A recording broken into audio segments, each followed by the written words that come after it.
Hello friends, एक बार फिर से आप सभी का हमारे चैनल में बहुत बहुत स्वागत है। तो आज हम एनसीईआरटी पुस्तक के ज्योग्राफी का जो है और ये क्लास 6 का है और इसके हम आज अगले अध्याय को पढ़ेंगे। आपका अगला अध्याय है 4 और इसका जो नाम है मानचित्र। तो आप पिछली कक्षा में अध्याय में ग्लोब के बारे में पढ़ चुके हैं, है ना। तो इसकी वजह जो है कुछ सीमाएं होती हैं। जब हम पूरा पृथ्वी का अध्ययन करते हैं तो ग्लोब हमारे काफ़ी उपयोगी साबित होता है, लेकिन जब हम पृथ्वी का केवल एक भाग जैसे कि राज्य, जिलों, शहरों आदि के बारे में अध्ययन करना चाहते हैं तो ये हमारे लिए उपयोगी साबित नहीं होता है। ऐसी स्थिति में हमें मानचित्रों का उपयोग करते हैं। मान लीजिए जैसे आपका ग्लोब है तो इसमें पूरे जो है जितने भी देश हैं, ठीक है, उसके बारे में पूरी मतलब देश मतलब समझिए कि पूरी पृथ्वी के बारे में, कैसी पृथ्वी है, कैसे मतलब सब कुछ है तो उसके बारे में हम लोग अध्ययन कर सकते हैं। लेकिन जब हमें किसी पार्टिकुलर देश, किसी राज्य जो है किसी भी उसमें करना है तो हम क्या कर सकते हैं, इसके लिए हम लोग मानचित्र का उपयोग करते हैं। ठीक है, इसका उपयोग करते हैं, मानचित्र का उपयोग करते हैं। मानचित्र क्या होता है? मानचित्र पृथ्वी की सतह पर या इसके एक भाग में खींचे भाग का पैमाने के माध्यम से चपटी सतह पर खींची गई चित्र है। ठीक है, लेकिन यह गोलाकार सतह पूरी तरह से चपटा करना असंभव है। मानचित्र हमारे विभिन्न ज़रूरतों के लिए आवश्यक है। ठीक है, जैसे मतलब जो है बहुत हमारे लिए आवश्यकता, क्यों इसकी आवश्यकता पड़ती है तो आइए देखते हैं। तो ये क्या होता है, छोटे क्षेत्र जो है कुछ तथ्य को दर्शाता है। और दूसरे मानचित्र में क्या होता है, एक बड़ी किताब की तरह तथ्य हो सकते हैं। बहुत सारे जो मानचित्र हैं जो उसको एक साथ रख दिया जाता है तब एटलस बन जाता है ना। एटलस क्या होता है, विभिन्न प्रकार के जो अलग अलग पैमाने में खींची गई माप पर निर्धारित होती है, ठीक है, आधारित होती है। और मानचित्र से एक ग्लोब की अपेक्षा हमें क्या होता है, ज़्यादा जानकारी प्राप्त होती है और जो होते हैं विभिन्न प्रकार के होते हैं। ठीक है, तो देखिए दो प्रकार के होते हैं, दो प्रकार का है। ये आपका ये है भौतिक मानचित्र। अब देखिए भौतिक मानचित्र क्या है, पृथ्वी की जैसे प्राकृतिक आकृतियाँ कैसे मतलब पृथ्वी पे कैसे है बटा हुआ है, जैसे कि मतलब कहीं पहाड़ है, कहीं पे पठार है, मैदान, नदियाँ हैं। तो ये जो भौतिक मानचित्र, भौतिक मतलब होता है जो आकार, रूप, रंग, जैसे दिखावटी जो है उसको कहा जाता है। तो इस तरह की जो है दर्शाने वाले को क्या कहते हैं, भौतिक या उच्चावच मानचित्र कहते हैं। ठीक है, फिर नेक्स्ट है आपका राजनैतिक मानचित्र। तो राजनैतिक मानचित्र में क्या होता है, जैसे राज्य है, गांव है, शहर है, उसकी सीमा कहाँ से कहाँ तक है उसको दर्शाने वाला जो होता है आपका राजनैतिक मानचित्र होता है। ठीक, उसके बाद में आपका नेक्स्ट है आपका थीमेटिक।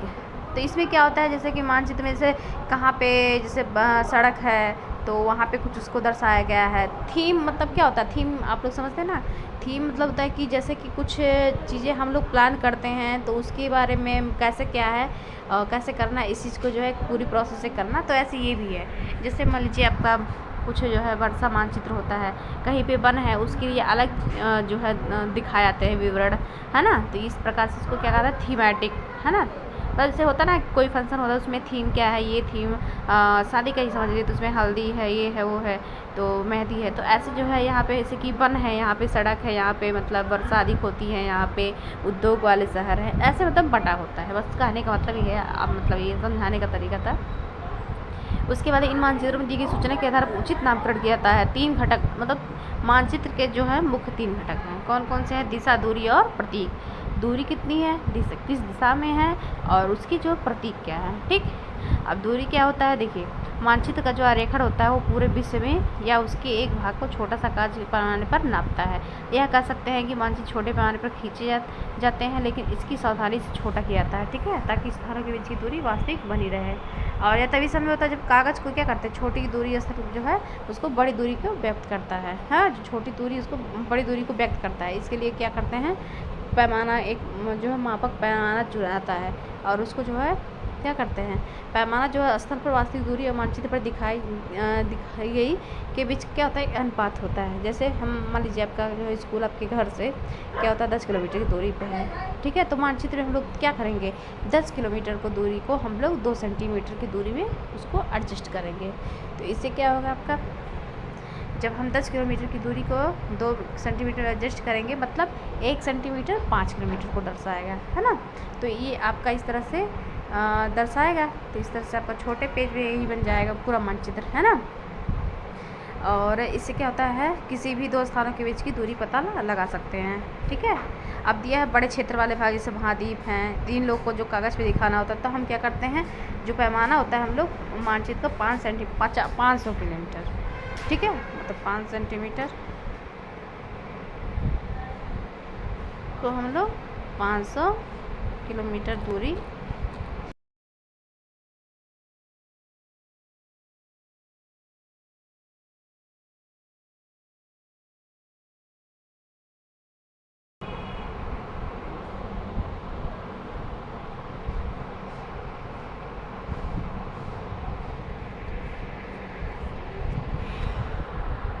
दूरी मानते हैं। ठीक है। उसके बाद में एक कागज़ के छोटे भाग में इसे हम लोग गांव शहर दिखाना होता है, तो हम क्या करते हैं, बड़े पैमाने का उपयोग करते हैं। किसका पैमाने का? बड़े पैमाने का। उसके बाद में क्या होता है कि जब हम एक छोटे से पैमाने को, जैसे अपने भाग को, अपने जैसे शहर जैसे गांव को कागज़ दिखाना तो होता, क्या करते हैं हम लोग 500 मीटर दूरी को 5 सेंटीमीटर में दर्शाते हैं। ठीक। इस प्रकार क्या होता है, बड़े पैमाने वाला मानचित्र कहते हैं। ठीक। बड़े पैमाने वाले मानचित्र की अपेक्षा अधिक जानकारी प्रदान करते हैं। ठीक है। चलिए नेक्स्ट देखते हैं। ये देखिए आपका, ये जो है आपका, ये देखिए, ये गांव का मानचित्र है। यहाँ से जो है आपका कैसे कैसे दुकान है, कैसे घर है, कैसे क्या है, ठीक है, दिखाया गया है। और ये दिशा, ठीक है, दिया है दिशा। तो अधिकतर क्या होता है, मानचित्र के दाईं तरफ एक तीर का निशान लगा होता है। ठीक है। उसके ऊपर उत्तर लिखा होता है। तीर का निशान उत्तर दिशा को दर्शाता है। मान लीजिए किसी दिशा, कोई ऐसे एरो बना हुआ है, लिखा हुआ है उत्तर, तो मतलब ये उत्तर दिशा होगा, है ना। और उसके बाद है उसे उत्तर रेखा कहा जाता है। जब यह उत्तर के दिशा के बारे में जानकारी के बारे में जानते हैं, तब अपनी दूसरी दिशाओं जैसे पूर्व पश्चिम के भी पता लगा सकते हैं। 4 मुख्य दिशाओं का जो है आपको दर्शाया गया है, पूर्व पश्चिम उत्तर दक्षिण। ये क्या होता है आपका, प्रधान द्विबिंदु होते हैं। ठीक है। इनके बीच विचार दिशाएं हैं। कौन कौन सी हैं आपका, जैसे उत्तर पूर्व है, दक्षिण पूर्व है, दक्षिण पश्चिम है, उत्तर पश्चिम है। इस जो है इसके बारे में सही से हम लोग जो है किसी भी स्थान का स्थिति को पता लगाया जा सकता है। निम्नलिखित में से दिशाओं का पता लगाए, दुकान और विकास के, घर के सामुदायिक केंद्र के बनाने की दिशा, और दुकानों के विद्यालय की दिशा। ठीक है। ये देखिए आपको दिया है। तो हम लोग क्या करते हैं, दिक् सूचक की सहायता से किसी स्थान की जानकारी को लगा सकते हैं। ठीक है। किसकी सहायता से? दिक् सूचक की सहायता से। ठीक है। उसके बाद में यह एक ऐसा यंत्र जो सहायता से मुख्य दिशाओं का पता लगाता है। इसकी चुंबकीय सुई की हमेशा दिशा उत्तर दक्षिण दिशा होती है। ठीक है। और दिया प्रतीक, यह किसी भी मानचित्र का तीसरा घटक होता है। किसी भी मानचित्र का वास्तविक आकार और प्रकार विभिन्न आकृतियों जैसे भवनों, सड़कों, पुलों, वृक्षों, रेल पटरियों को दिखाना संभव नहीं है। इसलिए क्या होता है यहाँ पे, जो है हम लोग अक्षर, छाया और रंग चित्र की सहायता से इसका हम लोग प्रयोग करते हैं और इसको दर्शाते हैं। देखिए यहाँ पे रेलवे लाइन का है, सड़क का है, सीमा का है, ये देखिए ये सब चीज़ें, है ना। तो ये सब हो गया।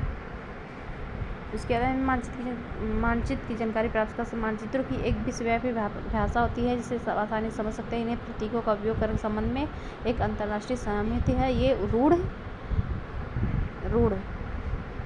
और प्रतीक कहते हैं। क्या कहते हैं? रूढ़ प्रतीक कहते हैं, जो अंतर्राष्ट्रीय रूप में मान्य है। ठीक है। विभिन्न रंगों का उपयोग करके इसका उद्देश्य किया जाता है। उदाहरण के लिए जैसे दिया हुआ है, नीले रंग से जलाशय है, पीले में विद्यालय है ना, ये सब चीज़ें। अब रेखा चित्र जो है, रेखा चित्र जो है आपका एक आरेख है जो पैमाने के आधारित न होकर याददाश्त और स्थानीय प्रेक्षण के आधार पर होता है। कभी कभी जैसे किसी स्थान पे होती है, कच्चे आरेख की आवश्यकता होती है, तो वहाँ के जो है एक स्थान से दूसरे स्थान के हिसाब से दिखाने की आवश्यकता होती है। तो क्या होता है, ऐसे मान लीजिए आपको किसी के घर जाना है, तो आपको रास्ते में जो है की जानकारी नहीं है, तो आप मित्र के रास्ते को बताने के लिए कच्चा आरेख बना सकते हैं। ठीक है। आरेख को बिना पैमाने की सहायता से खींच लेते से रेखाचित्र मानचित्र करते हैं। इसको क्या कहते हैं? रेखाचित्र मानचित्र करते हैं। ठीक है। अब खाका क्या होता है? खाका, अब ये आ गया खाका क्या होता है? छोटे आकार के जो है आपका पैमाने पर खींचा गया चित्र होता है। जब एक बड़े पैमाने पर मानचित्र बहुत सी जानकारियाँ प्राप्त होती है, तो लेकिन कुछ चीज़ें होती है जो हम किससे जानना चाहते हैं, जैसे कमरे की लंबाई, चौड़ाई, सब क्या होता है, ये खाके के द्वारा हम लोग जो है तैयार कर सकते हैं। तो ये हमारा चैप्टर अब ख़त्म होता है। नेक्स्ट अध्याय में हम लोग मिलते हैं।